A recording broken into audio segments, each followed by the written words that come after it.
کی جزا کی جگہ ہے. تو انہوں نے کہا اگر جنت میں نماز نہیں پھر جنت میں جا کے کرنا کیا ہے؟ جنت نہیں چاہیے. مولانا الیاس صاحب رحمۃ اللہ علیہ ایک دفعہ ایک جماعت میں گئے تو وہ جماعت میں بڑا لمبا سفر تھا, پیدل تھک کے وہاں پہنچی جماعت. تو وہاں رات سب جماعت جا کے نہ سو گئی, ایک دم رات کا ٹائم تھا, سو گئے. تو مولانا الیاس صاحب رحمۃ اللہ علیہ نے وضو فرمایا, وضو کر کے نماز پڑھنے لگ گئے. تو کسی نے کہا حضرت تھوڑا سا آرام کر لیتے, تھک گئے تھے. تو انہوں نے فرمایا کہ مجھے آرام نماز میں ملتا ہے, نماز تو آرام کی چیز ہے, تھوڑا سا نماز بہتر کر لیں, تھوڑا سا اپنا علم اور ذکر علم تھوڑا سا صحیح کر لیں, وہ علم سیکھ لیں, وہ علم سیکھ لیں جو اللہ تک ملا دے.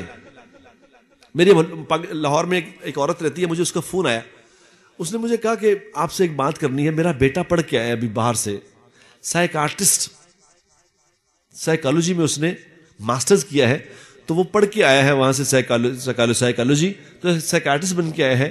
7 سال لگے اسے, کینیڈا میں پڑھایا اور 2 کروڑ روپیہ لگایا اس کے اوپر, 2 کروڑ لگا, 7 سال لگے, لیکن پڑھ کے وہاں سے آ گیا ہے. تو مہینہ ہو گیا گھر آئے ہوئے, تو مجھے کہتا ہے ماں تو سائیکو کیس ہے. یقین کریں, میں سیریس بات بتا رہا ہوں. مجھے باخدا اس نے کہا کہ مجھے کہتا تو پاگل ہے, ماں کو کہہ رہا.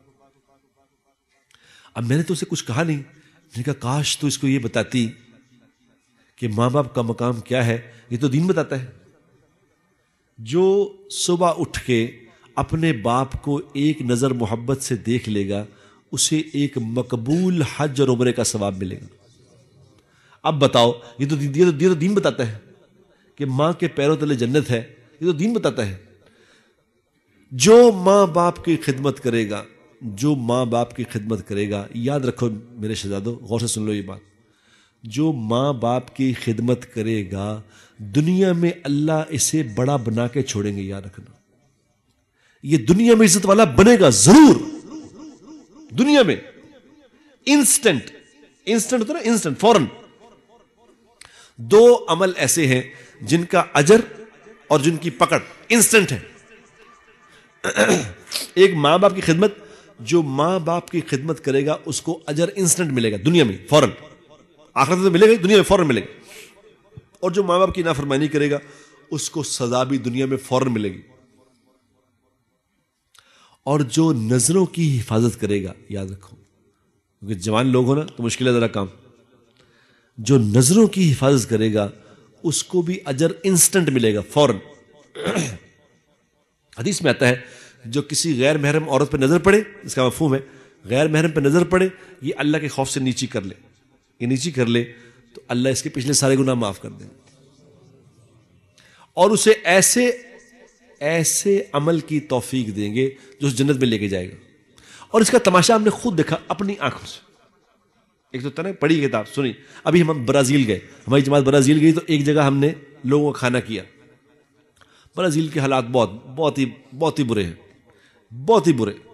یعنی عرب 1 کروڑ کے قریب مسلمانوں کی آبادی ہے, عرب سارے وہاں شفٹ ہوئے, جارڈن کے, فلسطین کے, موروکن, سب عرب ہیں وہاں شفٹ ہو گئے. لیکن ان 1 کروڑ میں سے تقریباً 25-30 لاکھ عرب مرتد ہو چکے, اور مسجدیں ویران, مسجدیں بند, مسجدوں کو تالے لگے ہوئے ہیں. جمعے کے جمعے کھلتی ہے, 2-4-5 لوگ آتے ہیں, نماز پڑھے, ایسے چلے گئے. اور مسجدوں کے اندر کتے ہم نے اپنی آنکھوں سے دیکھے, بند. بڑے برے حال ہیں. تو اس جگہ ایسی مسجد میں ہم لوگ گئے تو وہاں جا کے لوگوں کو ہدیے دیتے تھے, ان کو بلا کے لاتے تھے. تو ہم خیر بلا کے لائے, ایک کافی سارے لوگ شام کو آگے کھانا پکایا, ان کا کھانا پکایا تو شام کو لوگ آ گئے وہاں. تو ہم خوب بکرے ذبح کر کے لاتے تھے, ساتھ ہی فارم ہاؤس تھے وہاں, بکرے جانا ذبح کرنے, ان کو ان کا بنا کے گوشت بنا کے لانا. پھر ساری جماعت پکاتی تھی, روسٹ گوشت بنانا, اور جناب ان کا سالن بنانا, چاول بنانے, دال بنانی, اور سیلڈ کاٹنا. پورا بفے لگاتے تھے ان کے لیے, پورا بفے لگا کے پھر وہ کہتے, تو وہ اکثر عورتیں بھی آ جاتی تھیں ان کی. تو ہم لوگ ایک کمرے میں چلے جاتے تھے. تو ایک جگہ عورتیں آ گئیں, تو انہوں نے کھانا وانا کھا کے, تو ان عورتوں نے کہا کہ یہ لوگ کون ہیں, ہم ان سے ملنا چاہتے ہیں. تو وہ بندہ ہمارے پاس آیا, ان کا ایک خامد تھا, مصطفیٰ اس کا نام تھا. تو مصطفیٰ ہمارے پاس آیا. مصطفیٰ نے کہا کہ میری بیوی جو ہے نا, جولیانا کے پتہ نہیں کیا نام اس نے لیا, مجھے یاد نہیں رہا, اس نے کہا میری وائف کرسچن ہے، خود وہ عرب تھا، بیوی کرسچن. انہوں نے کہا 8 سال سے ہماری شادی ہے، میں بڑا اپنی بیوی کو کہا مسلمان تو ہوتی نہیں، لیکن یہ کہ وہ کہتی ہے کہ میں ان لوگوں سے ملنا چاہتی ہوں جنہوں نے اتنی ہماری خدمت کی ہے. تو ہم نے کہا ہم تو عورتوں سے نہیں ملتے. انہوں نے کہا نہیں یار یہ بیچاری تو جانتی نہیں ہیں عورتیں، تو آپ کی مہربانی ہے 2 ساتھی ملنے آ گئے. تو ہمارے امیر صاحب نے کہا کہ جی 2 ساتھی جا کے ملیں. تو ہم لوگ 2 ساتھی ملنے چلے گئے. تو ایسے نگاہیں نیچی کر کے ان سے بات کی کہ جی ہم تو مسلمان ہیں اور ہمارے اسلام میں تو عورت کی بڑی قدر ہے، عورتیں مائیں ہوتی ہیں، بہنیں ہوتی ہیں، بیٹیاں ہوتی ہیں، بیویاں ہوتی ہیں، تو ہمارے لیے تو عزت کی جگہ ہے عورتیں. آپ لوگوں کی بڑی مہربانی. تھوڑا سا اسلام کی نظر نیچی کر کے دعوت دی اور آ گئے. صبح وہ آدمی بڑا مصطفیٰ جو تھا فجر کی نماز پہ اتنا بڑا کیک لے کے آیا. یہ کیا ہے؟ اس نے کہا میری بیوی نے بھیجا. کیوں؟ اس نے کہا ساری رات میری بیوی نے مجھے سونے نہیں دیا. اس نے کہا بتا یہ لوگ کون تھے؟ میں نے کہا مسلمان ہیں. اس نے کہا مسلمان تو تم بھی ہو. یہ کس طرح کے مسلمان تھے کہ نظر بھر کے میں دیکھا ہی نہیں. انہوں نے یہاں تو لوگ جب ہم سڑک پر نکلتے ہیں تو لوگ ہمارا ایکس رے اتار لیتے ہیں. یہ کس طرح کے لوگ تھے کہ نگاہ ہی نہیں اٹھائی. تو کہہ رہا میں نے ان کو کہا کہ اصل میں ہمارے نبی کا یہی حکم ہے کہ غیر محرموں کو دیکھ کے نظریں جھکا لو. اس نے کہا تم مجھے 8 سال سے کہہ رہے ہو کہ مسلمان ہو جاؤ مسلمان ہو جاؤ، میں نہیں ہوئی، اس لیے کہ جو تم مسلمان ہو میں ایسا اسلام نہیں چاہتی. ہاں اگر ایسا مسلمان ہونا جیسے یہ لوگ تھے تو میں کلمہ پڑھنے کو تیار ہوں.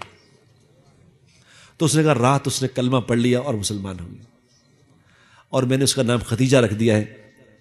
تو ہم نے اس کو عبایا دیا، ان کے لیے عبائے لے گئے، کچھ عبائے لے گئے تھے ساتھ اپنے. تم نے اسے عبایا دیا کہ یہ ہماری بہن ہے، اس کو عبایا دے دو. تو اس نے وہ عبایا پہن کے اس نے کہا کہ میرے بھائیوں سے کہہ دو کہ اب یہ لباس میں موت تک نہیں اتاروں گی. ورنہ وہاں عورتیں ننگی ہوتی ہیں، بالکل کچھ نہیں پہنتی، تھوڑا بہت ایسے جسم ڈھانگے باقی ننگی. ان کو پتہ ہے سویلائزیشن ہے ہی نہیں وہاں. تو اس نے کہا کہ ساتھ میرے بھائیوں سے کہو کہ اب جو یہ کام کرتے ہیں نا میں یہی کام کروں گی. ہم نے کہا یہ کیسے کرے گی یہ کام؟ تو ایک سٹور ہے ان کا، میاں بیوی کا سٹور تھا. تو شام کو رات کو یہ وقت تھا، 2 لوگ ہمارے پاس آئے، 2 بندے آئے. انہوں نے کہا جی پاکستان کی جماعت آپ ہیں؟ کہ جی ہم ہیں. آپ کیسے آئے؟ اس نے کہا میں سٹور پہ کچھ خریدنے گیا تھا، وہاں ایک سسٹر ہے ختیجہ، 1 دن کی مسلمان، 1 دن کی. اس نے کہا اس ختیجہ نے مجھے ہم دونوں کو اس بات پہ تیار کیا ہے کہ جاؤ وہ مسلمان لوگ آئے ہیں ان کے پاس بیٹھو اور مسلمان ہو جاؤ. شام کو 2 بندے ہمارے پاس بھیج دیے، جیسے صحابہ کرتے تھے ویسے ہی کیا. یہ نگاہوں کی حفاظت، یہ نگاہوں کی حفاظت سے ہوا یہ معاملہ کہ اللہ نے اس کو ہدایت دے دی. اور کیا نظام چل گیا بتاؤ، نظروں کی حفاظت. یہ اس کا اجر فوراً ملے گا. یہ علم سیکھ لو میرے دوستوں، یہ والا علم سیکھ لو. ایک صحابی، جیسے صحابہ تھے نا صحابہ، تو صحابہ کیا کرتے تھے؟ صحابہ کے پاس دنیا کے معاملے میں بھولے تھے، وہ آخرت کے معاملے میں عقل مند تھے. ہم دنیا کے معاملے میں عقل مند ہیں، آخرت کے معاملے میں کچھ پتہ نہیں. ایک دفعہ حضور اکرم صلی اللہ علیہ وسلم ایسے خطاب فرما رہے تھے، بیٹھے خطاب کیا کہ فلاں ملک جو ہے وہ فتح ہوگا اور اس ملک کی شہزادی فلاں غریب، غربت، پیٹوں میں پتھر بندھے ہوئے، برے حال. تو صحابہ بیٹھے تو آپ صلی اللہ علیہ وسلم خطاب فرما رہے ہیں کہ فلاں ملک کی شہزادی یہاں تمہاری غلام بن کے آئے گی، اس کا یہ نام ہے. اور صحابی بھی نہیں کہہ رہے کہ حضرت کیا فرما رہے ہیں، یہاں تو کھانے کو روٹی نہیں ہے، آپ کیا کیا باتیں بتا رہے ہیں. تو آپ نے جب کہا نا کہ فلاں شہزادی آئے گی، تو ایک صحابی پاس بیٹھے تھے غریب، انہوں نے کہا یا رسول اللہ مجھے دے دیں.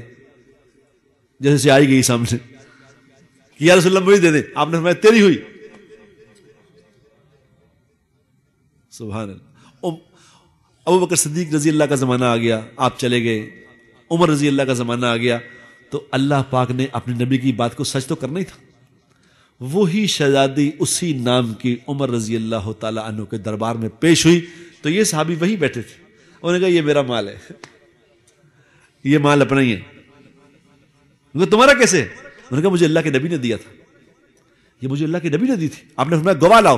2 گواہ تھے، انہوں نے کہا یہ ہمارے سامنے اللہ کے نبی نے دی، لے جاؤ. وہ لے کے گھر چلے گئے. تو اس شہزادی کا بھائی ڈھونڈتا ڈھونڈتا وہاں آ گیا. تو کسی سے پوچھا کہ میری بہن اس طرح فلاں کے پاس ہے، تو اپنا فدیہ دے کے لے آؤ، اس کو فدیہ دے دو، لے لو. تو ان کے پاس گئے کہ میری بہن آپ کے پاس ہے تو اس کا کچھ فدیہ لے لیں، تو اس کو آزاد کر دیں. آپ نے فرمایا لے لو، لے لو. کتنے پیسے؟ انہوں نے کہا